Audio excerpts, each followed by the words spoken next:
배경은 이겁니다. 2절인데요. 속담에 이런 속담이 있었답니다. 아버지가 신포도를 먹었으므로 그의 아들의 이가 시다. 이게 무슨 말이에요? 아버지가 신포도 먹었는데 아들의 이가 왜 셔요? 이게 뭐냐면 조상탓하는 거예요. 조상탓. 아버지가 신포도 먹어가지고 내 이가 시다는 거예요. 말이 안 되는 소리인데 이게 뭐 그 당시에는 이게 이런 속담이 있었는가 봐요. 바벨론으로 끌려온 이스라엘 자손들은 이런 원망을 할 수 있었던 것 같아요. 저라도 아마 원망했을 것 같아요. 왜냐하면 조상들이 부모들이 하나님 말씀 너무 안 들어가지고 결과적으로는 어떻게 해요? 그 잘못, 그 죄 때문에 징계를 받아서 바벨론에 지금 이제 포로로 끌려와 있는 거잖아요. 얼마나 억울하겠어요. 얼마나.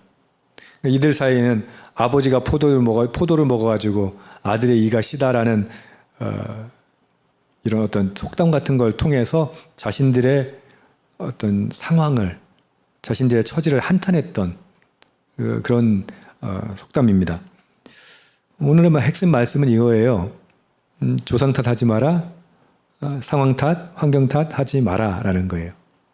그 이야기가 이제 나오는데 3절에 보면은 다시는 이 속담을 쓰지 못하게 할 거야 라고 말씀하시면서 4절 마지막에는 범죄하는 그 영혼은 죽으리라 라고 말씀하셔요. 자, 이게 무슨 말이냐? 범죄하는 그 영혼은 범죄한 그 사람이 죽는 거지 그 자식이 죽는 게 아니다. 그 얘기를 이제부터 설명하는데 내용이 길다 뿐이지 세 부류로 나와요. 아버지가 나오고 아들이 나오고 손주가 나와요. 자, 아버지는 여기서 보면 사람이 만일이라고 5절에 나오는데 이 아버지를 말하는 겁니다. 정의와 공의를 행하는 한 남자에 대한 이야기가 나옵니다. 만일 의로워서 정의와 공의를 따라 행하며, 그리고 나오는 말씀이 다 뭐예요? 우상 숭배하지 않고 하나님께서 원하시는 뜻대로 정의와 공의대로 살았다라고 말하는 겁니다. 지금 여기 나오는 항목들은 결과적으로 율법서에 나오는 레위기와 신명기에 나오는 하나님이 이스라엘 백성에게 이렇게 살아라 하는 부분을 이야기하고 있는 거예요. 길기 때문에 더 읽지는 않겠습니다. 그런데 여기서 두 가지 부류가 하나 있습니다. 하나는 하나님에 대한 태도예요. 우상에게 우상 숭배하지 않는 것, 그런 것들이 있고요. 나머지 중에 보면요, 이웃 간에 지켜야 할 것들이 있어요. 당연히 뭐 이웃의 아내 넘보면 안 되죠. 뭐 이런 것들. 그런데 7절부터 우리가 좀 봐야 할 것은 8절 이 내용인데, 저당물 돌려주는 거, 이건 사실은 해도 되고 안 해도 되는 문제 아닙니까? 어떠세요? 저당 잡힌 거 안 돌려준다고 해가지고 악한 자라고 말할 수 있나요? 어떠나요? 그 다음에 줄인 자에게 음식물 주면 좋죠. 안 준다고 욕할 수 있나요? 벗은 자에게 옷 입히면 좋죠. 그건 선한 일이죠. 근데 그거 안 한다고 악한 자라고 할 수 있나요? 그렇지 않잖아요. 그러니까 이자 받지 않는 것, 그 다음에 죄 짓지 않는 것, 이거는 어떻게 보면 이 앞에 있는 것들은 안 해야 될 것들을 안 하는 거에 대해서 말하는데, 이 뒤에 말하는 것들은 지금 현대인의 입장으로 봤을 땐 이거 뭐 안 한다고 해서 범죄는 아니잖아요.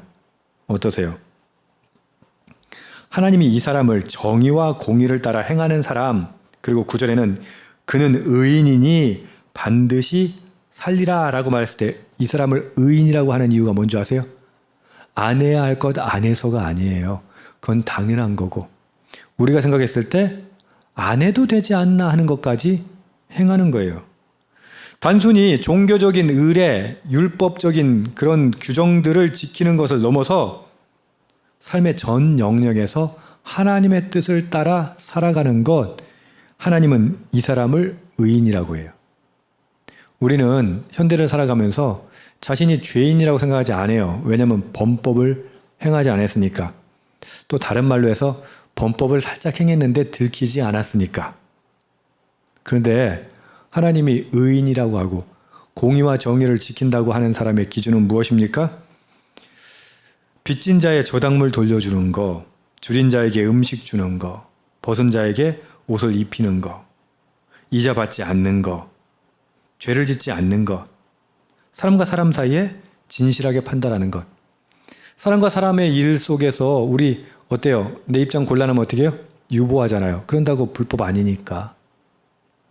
여러분, 이 시대의 고통은요, 여기서 일어나요. 무슨 말이냐?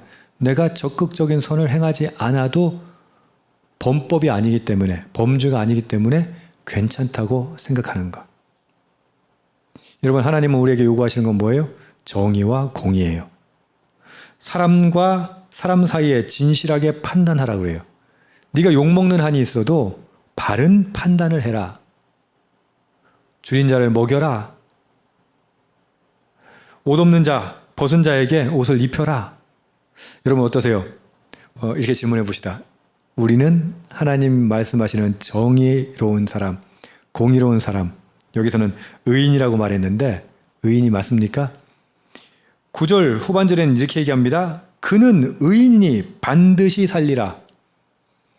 여러분, 지금 한국교회가 혼탁해진 이유 중에 하나가 뭐라고 했어요? 행위 구원이 얘기하는 게 아닌데 믿는다면 당연히 행위가 따른다는 거예요. 근데 이 얘기만 하면 행위 구원자로 매도시켜요. 그리고는 어떻게 해요? 선한 행위를 하지 않아요. 그러니까 법 준수 정도 가지고 자신이 구원받을 수 있다라고 생각하는 거예요.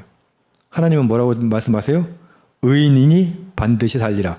그러면 반대 사람이 나올 거 아닙니까? 그것이 10절부터 13절인데 그 의인의 아들 이야기예요. 근데 이렇게 아름다운 의인이 있었는데 하나님 기뻐하시는 의인이 있었는데 그 아들은 어떻게 해요? 그냥 페루나예요. 죄악 중에 하나를 범하고 강포하거나 살인하거나 산위의 재물, 그러니까 우상숭배에 말하는 겁니다. 먹고 이웃의 아내를 더럽히고 가난하고 궁핍한 자를 학대하고 돕기는커녕 강탈하거나 빚진 자의 저당을 돌려주지 않고 우상에게 눈을 들어 가증한 일을 행하고 별일을 위하여 꾸어주거나 이자를 받거나. 근데 하나님 13절에 뭐라고 말씀하세요? 그가 살겠느냐?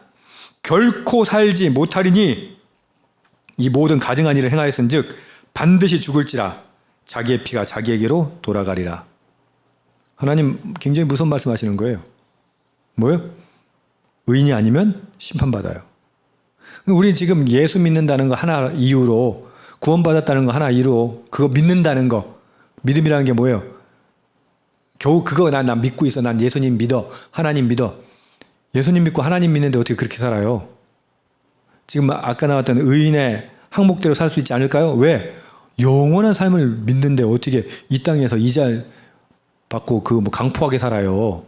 그럴 수가 없죠. 지금 이야기의 핵심은 이겁니다. 아버지는 의인이었고 자식은 악인이었어요. 아버지가 의인이었기 때문에 자식이 용서받습니까? 절대 용서받지 않아요. 지가 행한 대로 한다는 거예요. 아까 뭐라고 했어요? 아버지가 포도를 먹으니까 아들의 이가 시다? 말이 맞다 안 맞다? 틀렸다는 거예요. 아들은 그가 행한 대로 심판을 받아요. 세 번째 14절부터 17절은 손자 이야기입니다. 아버지는 의인이었고 아들은 악인이었어요. 근데 손자는 어땠습니까? 가령 그가 아들을 낳았다 하자 이가 그 아버지가 행한 모든 죄를 보고 두려워해서 산위의 재물도 먹지 않고 우상에게 눈을 들지도 않고 이웃 아내를 더럽히지도 않고 학대하지도 않고 저당 잡지도 않고 강탈하지도 않고 줄인 자에게 음식물 주고 벗은 자에게 옷을 입히며 그러니까 할아버지처럼 하는 거죠.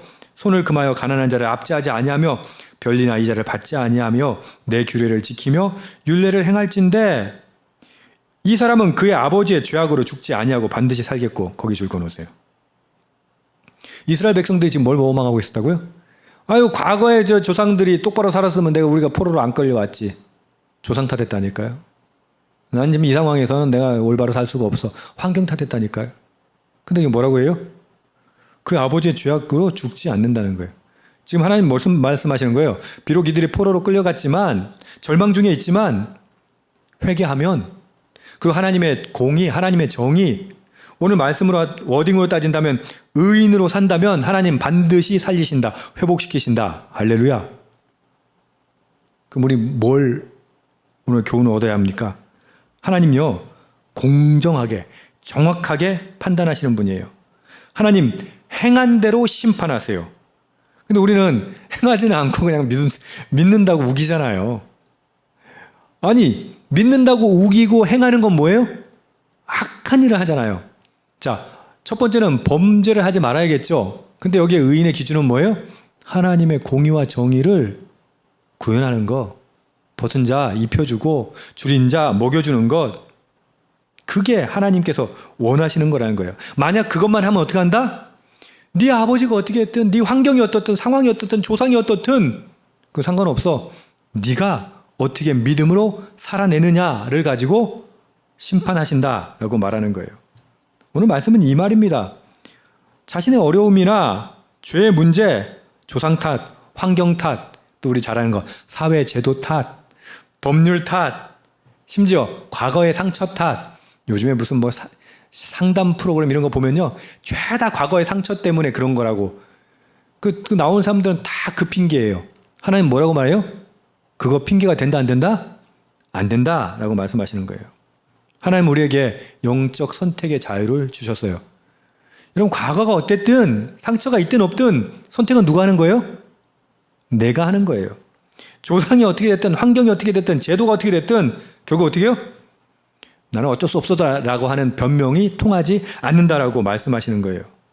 결국 우리는 뭐 내가 모태신앙이네, 뭐 직분자의 자녀네, 그런 거 아무 소용없어요. 뭐 목사 자식이든 뭐 장로 자식이든 아무 상관없어요. 그거 1점도 플러스 안 돼요. 반대로 악인의 아들이었다고 하더라도 1점도 마이너스 안 돼요. 결국 뭐예요? 자기 신앙은 자기가 선택하는 거예요. 하나님 우리에게 요구하세요. 정의와 공의를 행하고 하나님의 율법과 규례를 지키고, 중요한 거, 의로운 삶을 선택하라. 할렐루야. 여러분, 의로운 삶을 선택하십시오. 그렇게 해서 하나님께서 기뻐하시는, 야, 너는 그런 상황인데, 그런 환경인데도 어떻게 의인의 길을 걸을 수 있었니? 하나님 칭찬하시는 그런 음성 들을 수 있기를 주님의 이름으로 축복합니다. 아멘.